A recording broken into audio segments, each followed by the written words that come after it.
Assalamualaikum warahmatullahi wabarakatuh. Dan salam sejahtera untuk kita semua.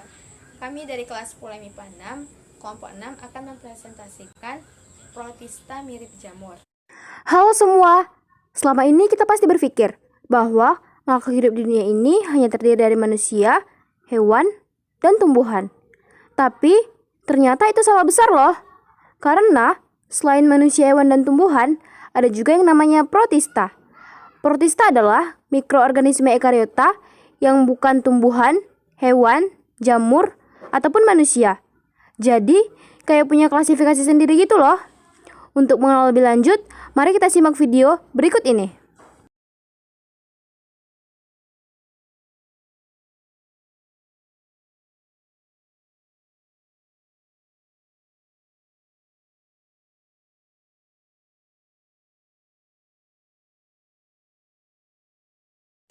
Ciri-ciri protista mirip jamur yang pertama yaitu eukariotik, yang dimana memiliki penelitian tidak memiliki membran inti.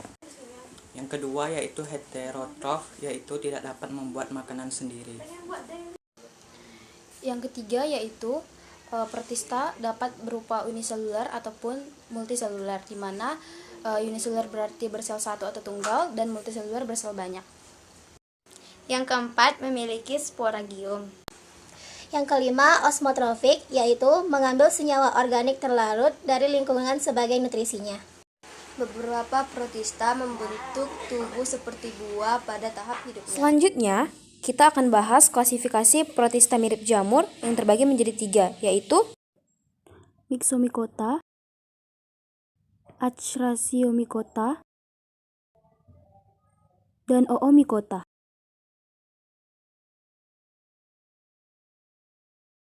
Yang pertama yaitu Myxomycota atau jamur lendir plasmodial. Myxomycota disebut juga jamur lendir karena memiliki protoplasma tanpa dinding sel. Myxomycota adalah kelompok jenis jamur lendir berwarna kuning atau oranye karena memiliki pigmen berwarna kuning atau oranye.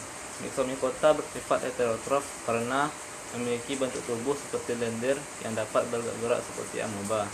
Myxomycota dapat hidup di tempat yang lembab dan basah, seperti hutan basah atau sampah yang basah dan batang kayu yang busuk. Reproduksi Myxomycota dapat dilakukan dengan 2 cara, yaitu secara generatif dan vegetatif. Secara generatif yaitu dengan singami. Singami yaitu peleburan 2 sel gamet yang memiliki bentuk dan ukuran yang sama namun jenisnya berbeda.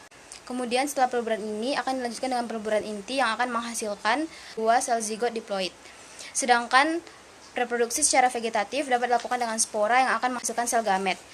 Spora sendiri adalah satu atau beberapa sel yang dapat berupa diploid ataupun haploid yang dibungkus oleh lapisan pelindung. Contoh Myxomycota yaitu Pisarum polycephalum dan Dictyostelium discoideum.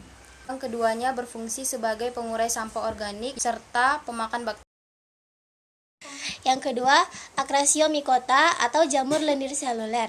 Acrasiomycota adalah jamur lendir seluler yang hidup bebas dan ameboid atau berbentuk seperti amoeba serta memiliki inti bersekat. Jamur kelompok ini memiliki tahapan fase makan berupa sel-sel yang hidup soliter, tetapi apabila makanannya telah habis, sel-sel tersebut akan membentuk agregat atau koloni dalam suatu unit. Habitat Acrasiomycota yaitu pada tempat yang mengandung kotoran serta pada tumbuhan-tumbuhan yang sudah membusuk. Reproduksi Acrasiomycota dilakukan secara generatif dengan singami sel ameboid dan secara vegetatif dengan membentuk tubuh buah. Contoh Acrasiomycota antara lain Dictyostelium discoideum yang banyak ditemukan di lantai hutan dan menjadi model organisme untuk dipelajari genetik. Ada juga Polyspondylium sp yang bisa membentuk mikrosista serta Fonticula alba yang tubuh buahnya seperti gunung berapi. Yang ketiga adalah Oomycota atau yang disebut dengan jamur air. Oomycota disebut sebagai jamur air karena memang kebanyakan habitat dari spesies jamur air adalah di air, tetapi tidak semuanya hidup di air. Oomycota memiliki bentuk yang berbeda dari jamur lendir karena tubuhnya tersusun atas hifa yang tidak bersakat dan punya ciri utama yaitu dinding selnya terbuat dari selulosa. Habitat dari jamur air adalah berada di air, baik itu permukaan air tawar, kolam, danau, serta tempat-tempat yang lembab. Reproduksi oomycota dapat dilakukan dengan dua cara, yaitu secara aseksual dan secara seksual. Reproduksi aseksual dilakukan dengan cara pembentukan spora yang disebut zoospora, sedangkan reproduksi secara seksual dilakukan dengan cara pembentukan gamet yang nantinya akan berubah menjadi zigot.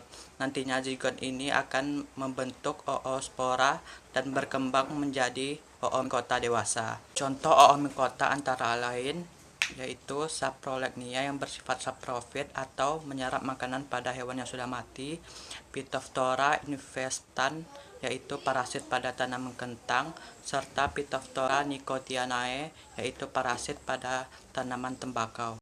Sekian presentasi dari kelompok kami. Apabila ada kesalahan, mohon dimaafkan dan terima kasih. Assalamualaikum warahmatullahi wabarakatuh.